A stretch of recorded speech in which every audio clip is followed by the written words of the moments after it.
Hello, Be Beautiful. Welcome back to another episode of It's Time to Be You, the podcast that helps people pleasers take control and finally put themselves first. I'm your host, Ariel Vaughan Bredder, a recovering people pleaser and certified life coach on a mission to help you drop the shoulds, embrace who you are, and live life on your terms. Do you believe in possibilities? Possibilities are the things that may happen, and those things may be positive or negative. I like to focus on the positive possibilities, but I know that it can be hard, especially when things seem tough. Everything seems like it's just going wrong, and you're thinking, why me? Well, what if we learned how to change that why me thinking? What if we were able to see possibilities in a new light? What if we bought into the possibility of ourselves? Today, Bri Tartaglione joins us to help us see new possibilities. Bri shares her story of how she became temporarily paralyzed, changed her thinking, took her first steps, and literally started running towards new possibilities. This episode will inspire you to see more possibilities for yourself, believe in yourself, and become a more powerful version of yourself. Enjoy! Bri, thank you so much for joining me today. Will you just tell us a little bit about yourself before we really dive into your story? Absolutely. Thank you for having me, Ariel. I'm really excited to chat with you and really just talk today about, a lot of different topics, but I can tell you about myself first. Yeah. So I am a certified school counselor right now, currently working on my clinical mental health counseling license.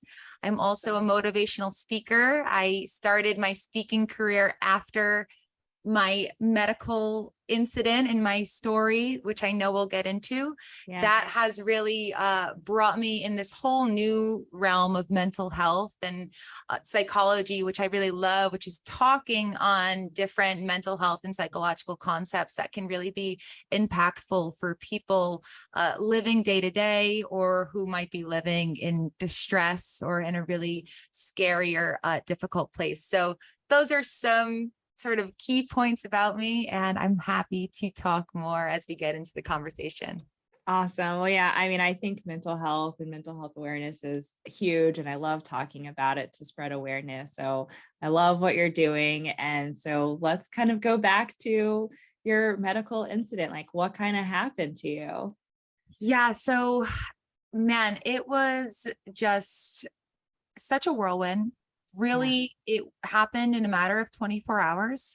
And I can give you the short version, and I'm happy to answer detailed questions because there's a lot of nuanced details that kind of happen in between. But it, as the pandemic, sort of as our uh, world was shutting down, so too was my body.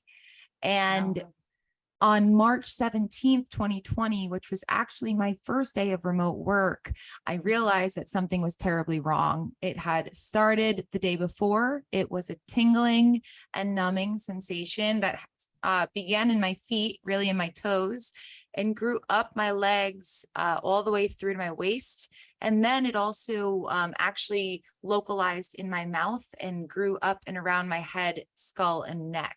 So yeah, and this weird, random, numbing, tingling sensation really grew in intensity over those 24 hours. And on the morning of March 17th, which was my first day of remote work, I called my boss and I said, something's wrong. I need to get to the hospital. And which I did. And as I got to the hospital, I actually brought myself to the emergency room and used my hands to really walk myself along the triage desk and said to the triage nurse there that I believe my legs are about to collapse beneath me. Oh, wow. That's terrifying. Yeah. And no sooner than I said it, did it happen. And so that was really the start of this really long, strange, scary experience that left me paralyzed for several weeks, put me on a path to learning how to walk again, which has since, transformed into a lot of different things in a lot of different spaces in my life. But I'll pause there if you have any questions or I'm going to talk about any details specifically. Yeah, I mean, I'm just curious, like, what was it that caused this, and then also, were you expected to walk again? Yeah, great question. So at the time, they really were not sure. Her doctors were doing everything that they possibly could to figure it out, but everything was coming back negative. And they had told me that they had run just about every test possible that they could have run, and they couldn't figure it out. You gosh. also, it's good to keep in mind at the time, this was also the day that New York City hospitals locked down. So things were starting to intensify. No one really knew what was happening with coronavirus. Right. And a couple hours after I got there, they locked down the hospitals. So it was a really scary place to be as well, because no one knew what was going on. And I say that because it was also really new. COVID testing was very, very, very new at that point. Yeah. My friends like to make the joke because at that time, not even celebrities could get their hands on a COVID test. And I received 3 different tests. They all came back negative, which is interesting because we really will never know what caused it. But I do know now, based on the diagnosis, that it is onset by viruses and vaccines. And I was sick the week prior with what I think was a virus, but we'll never know if it was or wasn't COVID virus, another virus, or something else that onset it. But what's interesting is that doctors found out that the reason why they ran so many tests and they all came back negative was because the condition that I actually have is really rare in general, but even more rare in adults, because it's actually something that happens at an early onset age in childhood, like 5 or 6 years old is really when it will happen to children. Yeah. So they didn't even think to look at a 28-year-old who could have this condition, but there's a very long medical name for it. If any listeners are wondering to learn more about it, you can look up the acronym ADEM. It goes by ADEM is the condition. And what it is technically an autoimmune condition, but it affects, for me specifically, my brain and my spine. So what happened was that my immune system, based on being sick the week prior, or the virus that I have, whatever it might have been that triggered it, essentially triggered into overdrive. And then rather than attacking the unhealthy cells, it attacked the healthy cells in my brain and in my spine. Oh, wow. So when we think about the brain and the spine, it's really interesting and just a totally different perspective, because the brain and the spine control just about everything in our bodies other than our heart, which is obviously controlling, pumping blood through our bodies, which we really need as well. But other than that major heart system, the brain and the spine are really delicate and can really impact my day to day. So the way that doctors had described it to me was that it was actually pretty miraculous that it was just mobility that was, or singularly mobility. I don't like to say just, because I understand that some people live and thrive without mobility their whole lives, or some people have had life-changing situations where their mobility is completely changed from what it was. But the fact that it was singularly mobility and not my cognition, my memory, my speech, any of my senses, sight, taste, touch, really, it could have impacted just about any part of me as a functioning human being.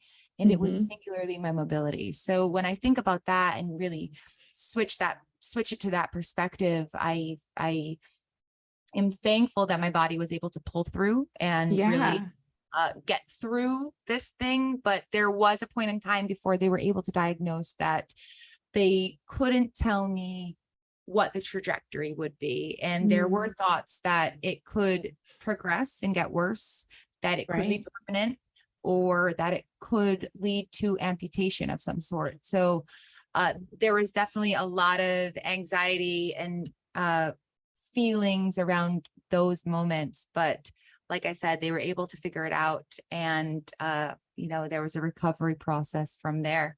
Yeah. And how long did it take them to figure it out and really know what it would look like to like how long it would take to recover and stuff like that? Yeah, so it took about 5 days to reach the diagnosis, and Okay. then the implementation of the different medications that they administered was another 5 day or so process. Mm-hmm. And for me, at about actually, it was on day 7, I was able to essentially take my first wobbly step again, and it was on my 29th birthday. Oh, wow. That's like, what a moment.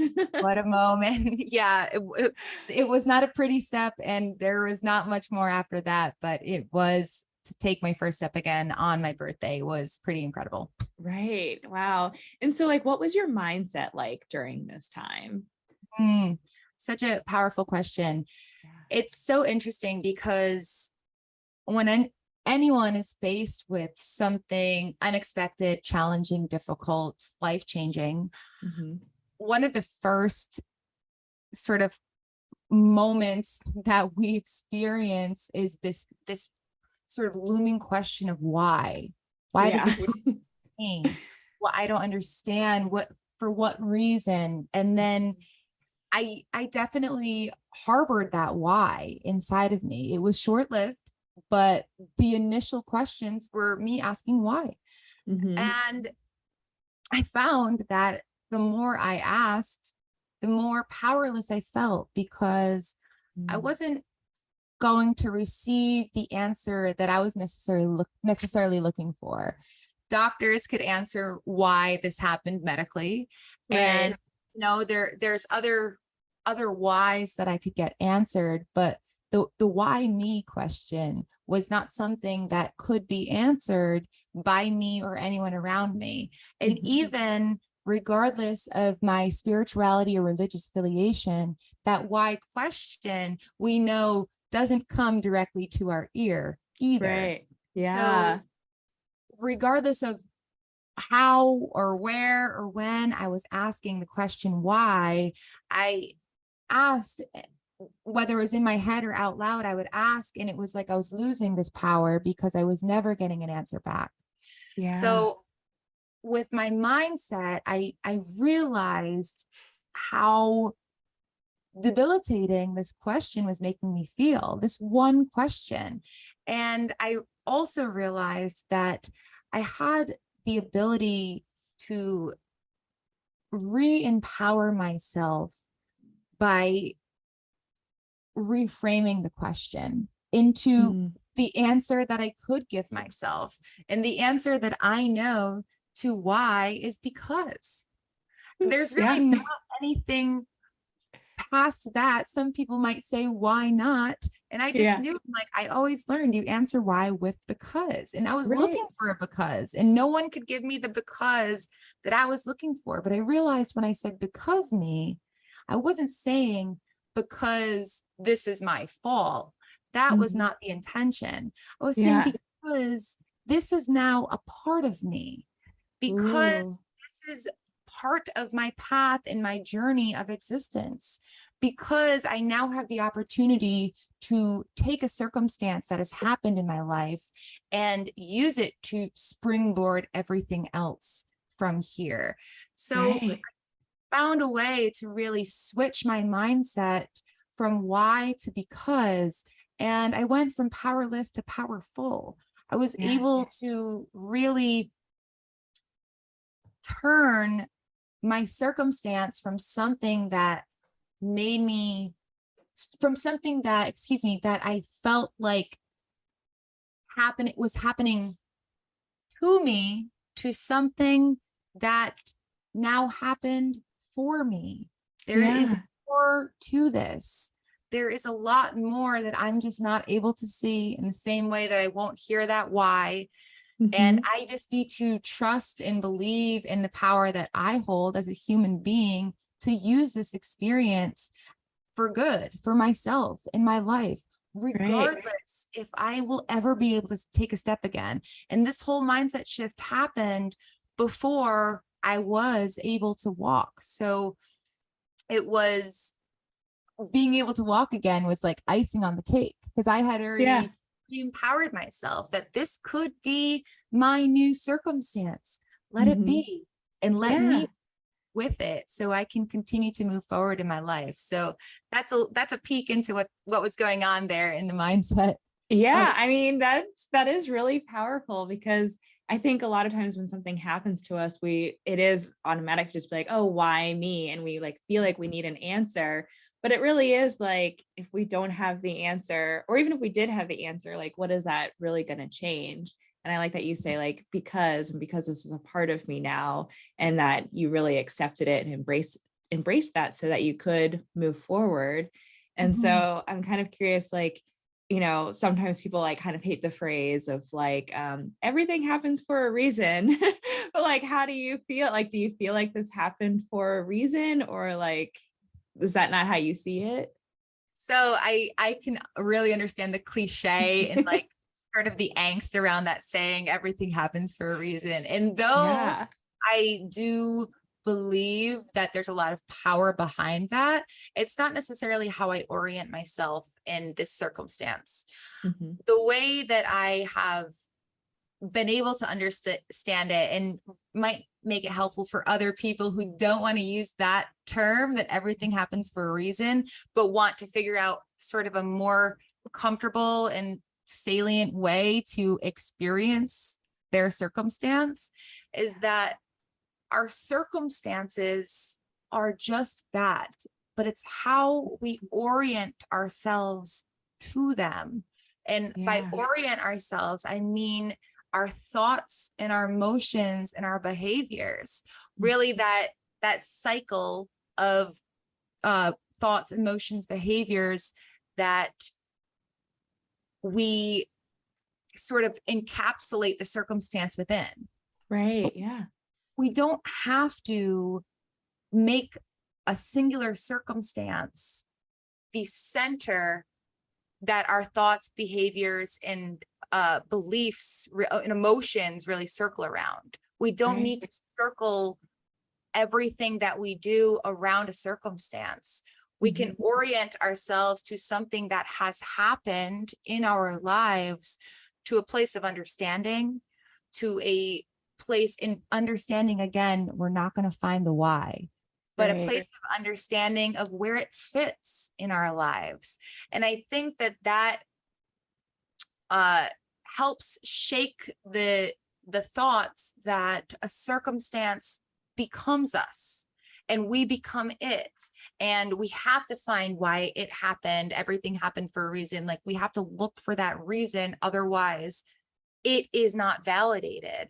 And I think that we have to release ourselves of trying to validate it in the first place. We have to understand that it has a place in our lives now, because there are fixed parts of our reality that we just don't have control over. And that's okay, because that's a part of life. But we have to understand how we orient ourselves around such a fixed circumstance, and how we can use it to continue to move forward. Yeah, definitely. Like, our thoughts are just like so powerful, and we have a choice on how we think about things and how we choose to move forward. And so like, when you were kind of going through this shift between like why to because, was this something that you really had to like work on or like figure out, or was it because of your background that you kind of like had this knowledge to do so? I will say that having studied in this psychology profession and having studied counseling psychology and becoming a therapist, I definitely understood that I had power in this circumstance, and I wasn't seeing where my power was when I was asking why. So I definitely knew that there was a way for me to more comfortably work through this. And I can certainly attribute that to my training as a counselor. However, I've received this question a few times, and I think it's interesting because every counselor also, it's actually one of the first things you learn when you go to school. Every counselor needs a counselor because Yeah. we just can't therapize ourselves. Right. It's just it might feel like it's easier to do because it's like all the knowledge is there. I have all the tricks and the tools, but Mhm. I don't have sort of that reflective experience. I can't really see outside of myself and recognize my blind spots and such. So in that Right. capacity, it was like I had the knowledge and the skills to understand what change looks like, Mhm. but implementing the change itself was definitely the same type of personal development that I had to go through that anyone else would have to go through. So Right. it was I can't say that it was a lengthy process, and I think that's just because I was really tuned into how I was feeling, and I just have a positive affect throughout my life. That is just how I am oriented to the world. Yeah. And which, again, that's not a necessity as a counselor either. That was just for me personally. But I Mhm. was frustrated with the fact that I felt so debilitated. So for me, it was Right. really tuning in to this emotionality, understanding I'm like, I don't like this feeling, but I can't change this circumstance. So I have to change how I'm feeling and how I'm thinking about it because I don't have the power to change the other thing. So I have to change Exactly. what's going on within me. So I might Right. have expedited the process being like super tuned into how I was feeling and what I was thinking and shining that flashlight on those spaces. But Mhm. in the end of the day, it definitely took some work for me to be able to make that mindset shift.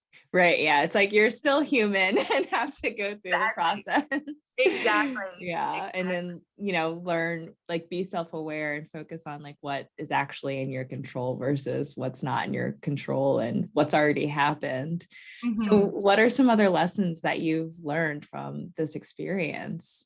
Yeah. So, I mean, there are so many that I could pull, but one of my favorite ones to talk about, and it feels so simple, and it is something that we all have, and we don't really know that we have the power to use, Mhm. and that is our consciousness. And Okay. I say this because learning how to walk again was an experience that was eye-opening for me Mhm. because the first time we learned how to walk, I say we collectively as humans, is when we are very little, uh, Yeah. something of subconscious human beings. We Mhm. don't really have the full awareness yet to understand what's happening. Now, if you're a parent and you've watched this process play out, you have a little bit more of a peek into the window of what Mhm. that looks like. But Yeah. for me, I'm not yet a parent and I don't remember learning how to walk the first time. Right. So, learning how to walk the second time completely shifted my perception on how and what I view in the world and what I have not viewed my whole life. So, Yeah. I'm talking about these automated processes. And as human beings, we automate processes, which makes sense because they're really helpful for us, Yeah. especially in the day and age that we're living in. There Mhm. is constant stimulation, constantly something to do, constantly work, family, hobbies. There are so many things taking place in our lives that automating processes makes a lot of sense. I'm really happy as a human being that we can do so. But what I Right. but what I realized is that an automated process like walking, something that I had never given a second thought to, actually requires a lot of understanding and about who I am, about my body, about how my body works. And I was like, Right. well, if I just had to shine the flashlight on this process, what other processes am I automating that I could probably learn from if I shine the consciousness flashlight on them. And so this consciousness piece has really allowed me to look into other spaces in my life. And again, I'm happy that I can automate the process of walking again. It's not something that every step I take, I say, okay, I'm taking steps and here I am. Like, it is a process that should be automated. But when you see actually how that process becomes automated, you understand that there's other places where improvements or new understandings can be found and can be made. Yeah. I mean, that is really powerful because I think it kind of applies to so many different things that we just automatically do without thinking about. And especially when it comes to like our beliefs of just like, well, we've always felt this way, or we always thought this way. And we don't think that we need to think about it until something happens. And we're like, well, maybe I should think about it, or maybe there is a different way. But things just become habits and routine. And then we just like move on with our life, or so many people just get stuck of like, this is how I always am and how I always will be. But like, you really can actually take, shine a light on, what you're doing and change it, which I think is like fascinating. Absolutely. And one of my favorite examples of this, where I really got to see this process in action sort of come full circle, was once I learned how to walk again, it was something of a euphoric experience for me. Yeah. And once I learned how to walk, I was ready to learn how to jog again and see what my stamina was, my muscle level. And then once I figured out that I could jog again, I'm like, I want to run. And I used to hate running. I really despise it. But there was this different mind-body connection in me at this point that I just wanted to keep going. And I make the joke that I felt like Forrest Gump. I still do. Like every time I run, it is such an amazing experience for me. It is not the same experience that other people have running as like this chore for exercise and cardiovascular health. Like for me, it is, I'm looking down at my legs, I'm feeling my body. I'm like, we're doing this thing that we didn't know if we'd ever be able to do again. And I have that every time. But again, I am human. I'm not superhuman. So I do get tired when I run, no matter how much I do it. And I worked through this experience that I actually don't know. I haven't looked up if there's like a psychological term.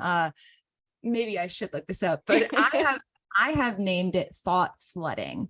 And interestingly enough, it's for me, if I'm running and I start to really lose steam. When you're running, you're doing this mind body thing where, is my body, like, are my muscles actually exhausted, or am I just getting tired of the process and ready to go home and finish my day? Like, what is actually happening here? Like, is it my stamina? Is it my muscles? Is it my mind? Mm-hmm. So I realized in doing some really lengthy distance runnings, I know what it feels like when my muscles get fatigued. And I know that my muscles are not fatiguing at between that 2 and 3 mile range where I'm ready to throw in the towel. Right. So, and I say this because I'll do between 2 and 3 miles every morning. And sometimes it's no problem. And sometimes I'm like, oh, I have to get all the way there. Yeah. But to get all the way there, and this is where I bring in this consciousness piece and my self-proclaimed thought flooding. I found that if I could focus on a point really far in the distance, and I flood my thoughts, I really bring my thoughts to consciousness. And let's say what I use, which is what I often use, is get there or get to that point. I'll just say it. I'll focus, shine my light right on that point, and I will not allow another thought in my mind other than get there, get there, get there. Yeah. And what I have found is that, and I hit a pretty similar spot every time I run. And what I found is when I use this technique, this really conscious technique, I can get there almost without problem. I zone in, I just move and I get there. But if I don't do this sort of thought flooding consciousness technique, I slow down. I start Mhm. telling myself it's okay to walk, or, let's get this done. I'll stop and take a breath. I mean, I'll give myself every excuse in the book to not finish this run. And it's Right. so interesting that I can quite literally turn on a conscious process and make something happen so powerfully and effectively. There has not been a time it hasn't worked for me. So Yeah. that's really where you can see that power of the conscious mind and like our ability to change what we think is unchanging. Right. Because had I not figured out this technique, I would just think that I was getting fatigued at this Mhm. 2.5 place, and that's my capacity. But it wasn't Right. at all. I was telling myself it was, because I was tired and bored and ready to Yeah. move on. So you really start to understand how you can use this, what power you have, the power you have to change and mold and become who it is you're trying to become. But you have to shine the spotlight on it. Yeah. Oh, I love that example. I'm a runner, and so I totally get it. Okay. Like running is such a mind over matter thing. Like our body is Mhm. just like, this is enough. But like, it's just like, if you tell yourself like you can do it. And I totally like will point out like a lamp post, like if I could just make it there and then the next Yeah. one and keep going. Mhm. And So I that's totally get great. that. Yeah, you get one lamppost to the next, and you kind of set those small conscious boundaries. Right. Yeah. And for our like non-runners, do you have like another example where it's worked in like other aspects of your life? Uh oh man, I let me think of one that could be like pretty pertinent. I mean, Yeah. it can work in so many different scenarios. And I know that there's like times that you can't really use thought flooding specifically, because you might be in a situation where you need to be thinking about something else. But it's really about like, the conscious immersion of one singular thing. And I think this also sort of zooming out pairs with this idea that we automate a lot of things because our brains are sort of in 10 different places at once, trying to do all these different things at once. Right. But and I wish I had like a really specific example right now for non-runners. I don't have one off the top of my head, but what I can say is the really the point of an exercise like this is to understand that if we get hyper focused on a singular point that we are trying to reach, achieve, maintain, whatever it might be, we have the ability to shuffle it from the back of our minds to the front of our minds. So we have this ability to be able, as I keep saying, shine the spotlight on it, shine the flashlight on it. Our ability to zone in on something that we want is limited to how focused on that thing we are. And that is consciousness. That is Right. understanding that our focus is going to be a conscious process. Mhm. And if we continue to tell ourselves, for example, if we have these limiting beliefs, I will never be able to, let's say, I'll never be able to write a book. Mhm. Okay. If that is the belief that we continue to instill within ourselves, then we are literally shining the spotlight on this limit. We Right. are Yeah. telling ourselves that we can't do it. And Mhm. we're going to continue, if we continue to tell ourselves we can't do it, it's not like our body does the opposite. Our body is following the commands of what we're telling it to do. Right. So with those pieces, we need to be able to shine the spotlight on limiting beliefs. We need to Mhm. be able to hear what it is our mind or that voice in the back of our head might be whispering to us, and Yeah. understand that that whisper is not factual. What it is protection.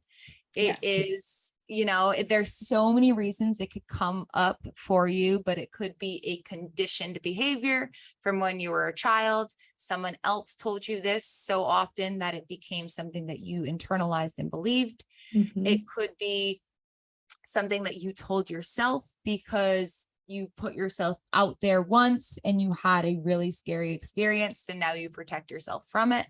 There's a lot of different reasons why we might be feeding ourselves these limiting beliefs that don't allow us to thrive and become who we want to become.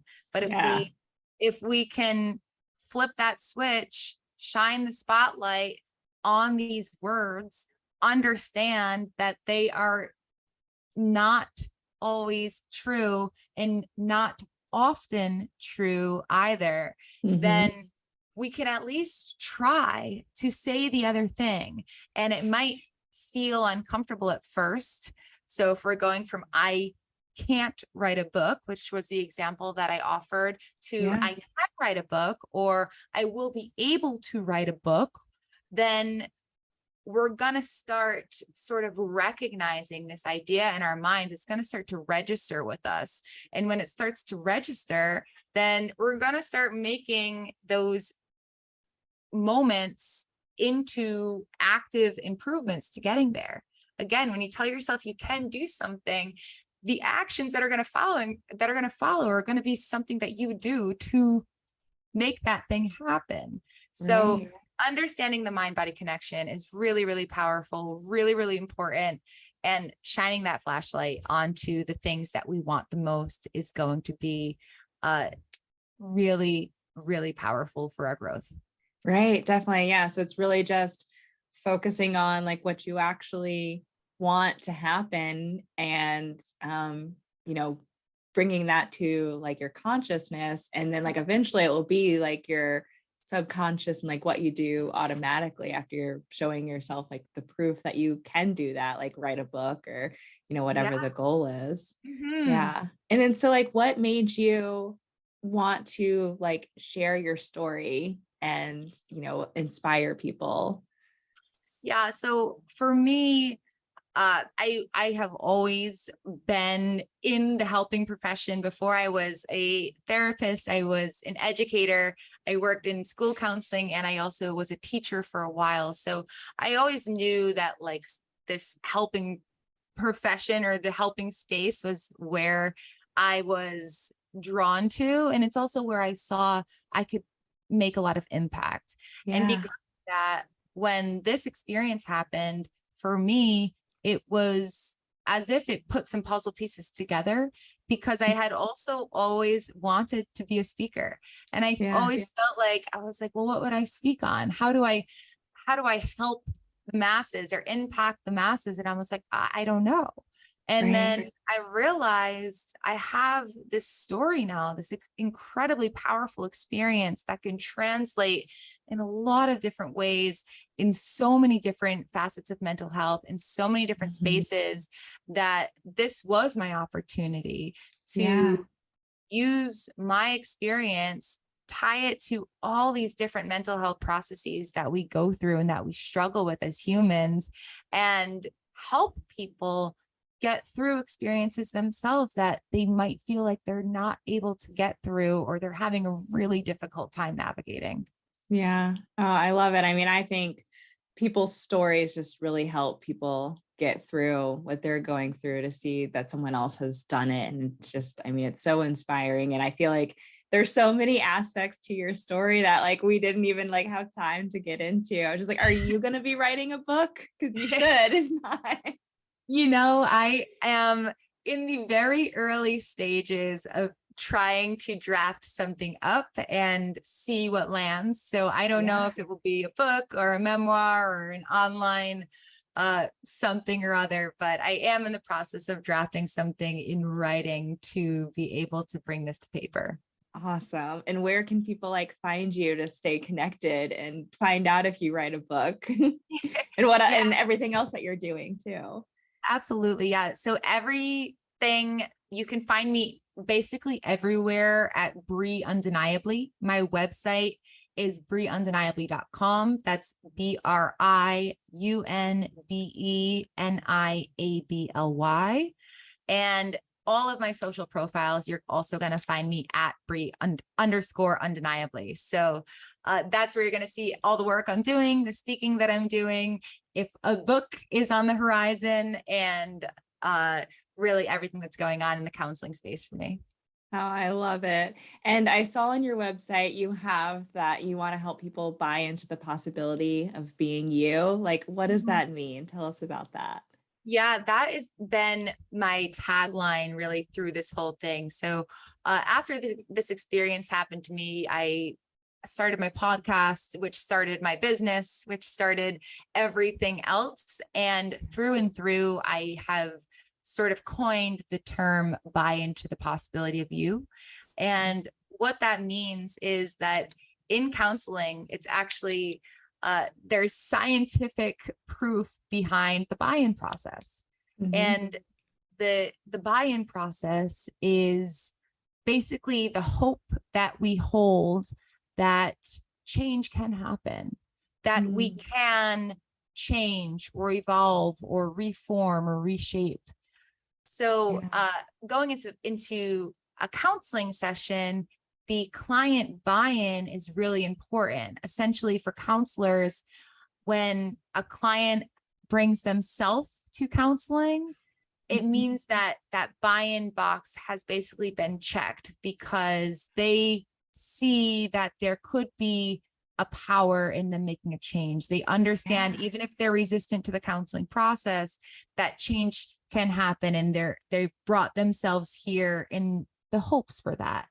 Right. So, and even if if you did not bring yourself to counseling, but it's part of some other process, it's about helping clients understand what this process could do to help you change, and see if that buy-in, that hope for the future is there. So when I say buy into the possibility of you, I am saying we need to hold hope that somewhere outside of what our current circumstance, feelings, thoughts, and behaviors are, somewhere even outside of our peripheral zone of vision, is our possibility and our potential to thrive and to become who we want to become. But we can never see that right in front of us. We have to be able to hold that hope that we as human beings can grow and can change. So buying into the possibility of you is knowing that beyond your zone of vision is the next version of you, and the next thereafter, of everything, who you can be and who you can thrive in. Oh, I love that so much. I never really thought about like having that buy-in of just like the ability to change, or like the ability or the belief in yourself. So I really like that perspective. And I always love to ask, like, how has being yourself impacted your success in your life? What a beautiful question. Man, being myself is the only way that I can be. And for me, I definitely went through this period of understanding what being myself looked like. Yeah. But then I realized that being myself is going to come from internally, and it's going to be internally how I feel when I am being. Yeah. And if I feel like there's friction, or if I feel discomfort, or if I feel anything other than ease, then for me, that sets off an alarm. I have to be myself. I don't want to feel on edge or not at ease in who I am. And coming to that realization, it really opens up every possibility for you to continue to become who you are and who you want to be. And I think that's how it has changed my life, is being exactly who I am allows me to continue to become exactly who I want to become. And I don't have that same opportunity if I'm trying to be someone else, because Yeah. that friction just doesn't allow it. So it has definitely changed my life, and the fact that I get to be absolutely me from here until the end of my time here. Yeah, I really love that, and I love how you just put all of that, and just the fact of realizing, like, if it doesn't feel like, if you're not at ease with it, like, it's not for you, I think is a big just sign of self-awareness. And I mean, what message do you want to leave with people today? Hmm. You know, I usually actually believe with buy into the possibility of you, but I love that we covered it already, because it opens the door to sort of wrap everything up with the fact that you listeners and Ariel, we all have this power within us, this ability to actualize, to become, to thrive. And if we shine the spotlight on what we can do and how we can grow, rather than on what we can't do and how we can't grow, then our growth has already started. I love it. Oh, Bri, thank you so much for joining me and sharing your story, and just thank you for being you. Thank you so much. It was a real pleasure, and I appreciate the opportunity. I thank you for being you as well. Wow, isn't Bri's story incredible? I could not imagine going through what she went through with being temporarily paralyzed, not knowing what was going on, to where she is now. I love that she was able to change her thinking from why me to because. It's simple shifts like that that can have a huge impact on how we move forward. It's easy to dwell on things that happen to us and play the victim, but what if we just accepted the things that are out of our control and focus on the things that we can control? And as a runner, I totally understand the concept of thought flooding and how focusing on a certain point can help to push me to keep going. So now I know how to apply that technique to other areas of my life and how powerful that can be. And most of all, I hope that you buy into the possibility of you. This podcast started because I wanted to give you the inspiration and motivation to help you become the best version of yourself. Buying into the possibility of you will help you as you take control, finally put yourself first, and live life on your terms. And definitely connect with Bri at briundeniably.com and on social media. And for more inspiration, check out Bri's podcast, Deep Conversations with Dope Individuals. And of course, all of that's in the show notes. And if you loved this episode, be sure to leave me a review at timetobeyoupodcast.com. I would love to hear from you. It's time to say because. It's time to buy into the possibilities. It's time to be you.